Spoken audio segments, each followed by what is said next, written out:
Hey guys, I just wanted to tell you about a new PlayStation 5 community that I've just launched. It's a new website called PlayStation Radar. You can find it at psradar.com, psradar.com. I'll put a link in the description. It's basically a fun new website and community forum where you can join and discuss the PlayStation 5, get excited about it together, share news, find news, ask questions, all that good stuff. And it's free to join, of course, and it takes 5 seconds to join.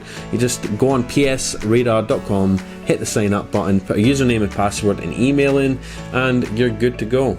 So I highly recommend you sign up. It doesn't look too special right now, but I'm going to be updating it and making it look a lot more cooler as we get closer to the release day of the PS5. And also we're going to be running some cool PS5 themed giveaways, so if you want to be in for a chance of winning some cool PS5 stuff, make sure you're signed up. It takes 5 seconds and you'll be first in line to know when we launch the giveaways. So make sure you're signed up on psradar.com. I'll see you on there. Enjoy the video.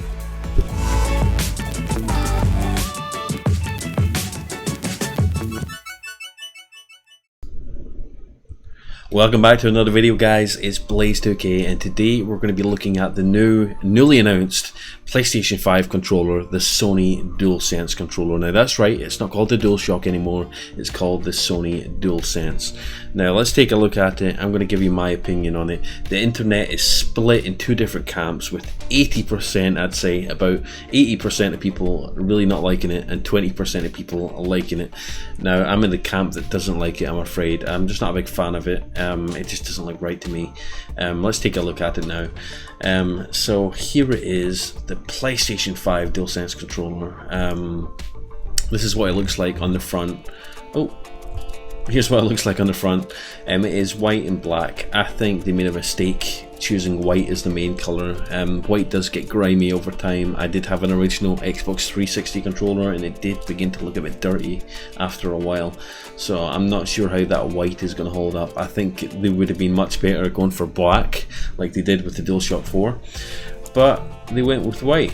So let's just take a look real quick. Here is the DualShock 4. As you can see, it's a really nice design. I love the design of it. It's just so curved. It feels good, it looks good in the hand. You've got all the buttons and stuff on it. You've got the light bar at the top, micro USB, not Type C, unfortunately. But yeah, I just really love this controller. It's a lot slimmer feeling than the Xbox One controller, and I've always liked that about it. Now, if we go back to the new DualSense controller, you can tell it kind of almost looks like it's inspired by the Xbox series controllers.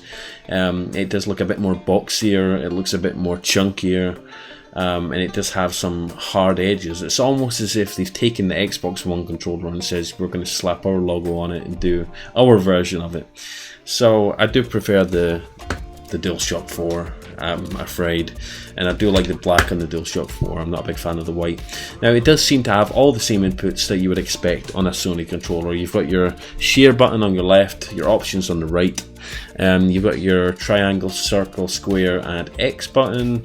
You've got your D-pad, which looks very much the same. The thumbsticks do appear to be in the same area that the DualShock 4s were, at the bottom. Some people don't like that. Some people like the left stick being on the top left. I used to be one of those people that preferred it on the top left, but after playing the DualShock 4 for so long, I've kind of got used to them both being on the bottom. That's not a big deal. Now the PlayStation logo, the PlayStation button appears to be an actual PlayStation logo shaped button now, whereas before it was just a little circular button down here. And another interesting thing that you'll see is that if I go over here, you can see the top of the controller here. It does appear to have USB Type C at the top. And one interesting omission that we cannot appear to see is the light bar. Where the hell's the light bar gone? Now, if you look at the front of it, it does have some kind of light bar behind the touchpad at the top on the front.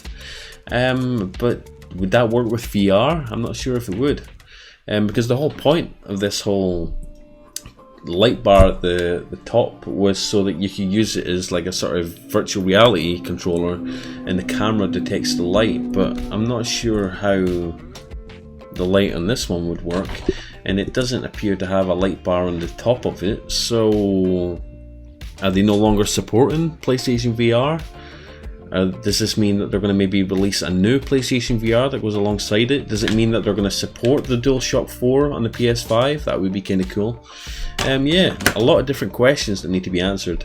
But yeah, one other big difference is that they've got new force feedback, sort of like they've got new rumble motors in the actual triggers themselves, so you're going to get a lot more force feedback from games like Gran Turismo, shooting games, and when you're playing racing games, you're going to feel more the terrain and the grass, whether you're on grass, whether you've slid, whether whether you're getting some oversteer, understeer, you're getting a bit of if you're slipping a bit on the road, you're going to feel a lot more of the environment with these new triggers, just as you did on Forza when you had the Xbox One controller. Now the Xbox One controller has had these force feedback triggers for a while. They've had them back since 2013 or whenever the Xbox One came out. So it's taken this long for Sony to finally catch up. It does appear they've changed the texture on the actual controller thumbsticks. It looks like they've almost copied the Xbox thumbsticks a little bit. One issue that I had with the DualShock 4, I've went through like 5 of these, in fact more than 5 of them, and what usually happens is that little rubber bit starts wearing off over time. It starts wearing down and it starts peeling, and I've not had that issue with these ones, but I did have it with the original DualShock 4 ones when I was playing games like FIFA and racing games. So it looks like they've learnt a lesson and finally made the thumbsticks from a more resistant material. Yeah, so like I said, the internet's pretty peeved off at the new design, quite rightly, and we're going to take a look at some concepts that people have made. People have actually brought the controller into Photoshop and made all sorts of different colours and designs, and the internet being the internet, there's some funny stuff on there, so we're going to take a look at that now. So here is the article in question. It's posted on IGN, I'll put a link in the description, but it basically says the internet reimagines the PS5's DualSense controller. Now here we've got the white one. A lot of people are saying it looks like a Stormtrooper helmet, and you'll see that in a second. Someone made a PlayStation 1 themed DualSense controller with the grey, with the original coloured PlayStation logo. How cool does that look? Does that not look cool? That looks super cool. Now look at the buttons. You've got the buttons, the coloured buttons. You've got a sort of subtle white light behind, a subtle white glow behind the touchpad. I think that looks really cool, and it would go so well with a sort of classic edition PS5. Here is the DualSense controller in black. Now a lot of people have been asking, why didn't they release, or why haven't they announced a black one from the beginning, because it just looks a lot better. Now it doesn't, in my opinion, it doesn't look quite as good as the DualShock 4, but that's just my opinion. Let me know in the comments what you think. Here's some other designs. We've got an all silver design over here, with a little PlayStation pattern on it. Here's an all silver one here.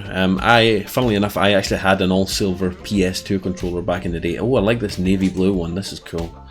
So one thing's for sure, that the controller looks less bad if they actually did put some thought into the color scheme. Here's some colors that someone called Hawking posted on Reddit. We've got all sort of pastel colors and stuff like that. I'm not a fan of them. Here we've got more color mock-ups. The red one looks pretty good. The red and blue looks nice. I would buy that, I think. We've got camel. We've got a sort of Hawaiian punch looking one. And oh, this one looks cool. This almost harks back to the original Xbox 360, and Fleshmug on Twitter posted this, and it does look like the original Xbox 360 controller. It does look like it. And for those of you on my channel that love the Nintendo Switch, then this will be kind of relevant. Let me just move this down a bit, this window. There we go. So yeah, Nintendo Switch themed DualSense controller, that looks pretty cool. We've got a Spider-Man one down here. See, these are all pretty cool. So the controller doesn't look that bad if Sony actually put some thought into the design of it and stuff like that. So I could see a lot of special edition DualSense controllers coming out after launch. And back to the Stormtrooper thing I was talking about. Here, as you can see, someone draws a comparison between the Stormtrooper and the controller, and it does look like a Star Wars themed controller. Unless that's their whole, maybe that's the whole idea. Maybe there's going to be a new Star Wars game that launches alongside the console, and this is the special edition controller that's to go along with it. Who knows? Because it looks suspiciously like a Stormtrooper. And here's someone actually wearing it as a helmet on Star Wars. That's funny. Yeah,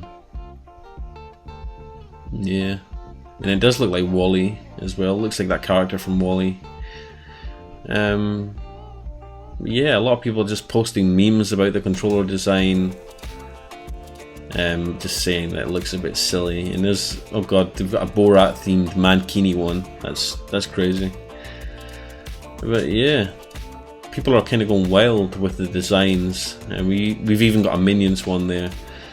But yeah guys, there we go, there's the DualSense controller, and Sony actually put a blog post explaining all the new stuff it's got. I'll put a link to this in the description if you want to go read that.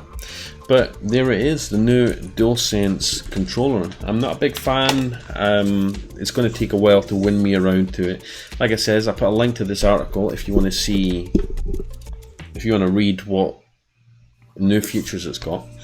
Now, as I said, I posted this at the start of the video, or at least I should have, but if you don't know, we've launched a brand new PlayStation community called PlayStation Radar.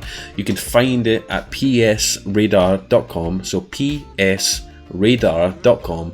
We're a brand new PlayStation 5 community where you can go on, you can read the latest news relating to the PS5, you could talk to other people about the PS5, share news, talk about news, and just share it in the general excitement. You could ask questions about it.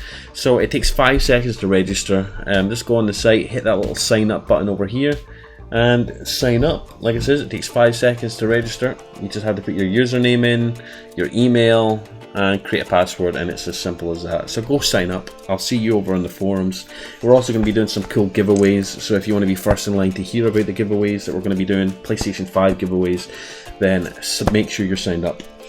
So yeah guys, that is the video. That's us done talking about the PlayStation DualSense controller. If you want me to talk about it more, if you want me to go into more detail about it, just let me know down below in the comments. I'd love to talk to you more about it. And also ask questions, give me your thoughts and opinions down in the comments. And as always, hit the like button, hit the subscribe button, and I'll see you in the next video. Peace out.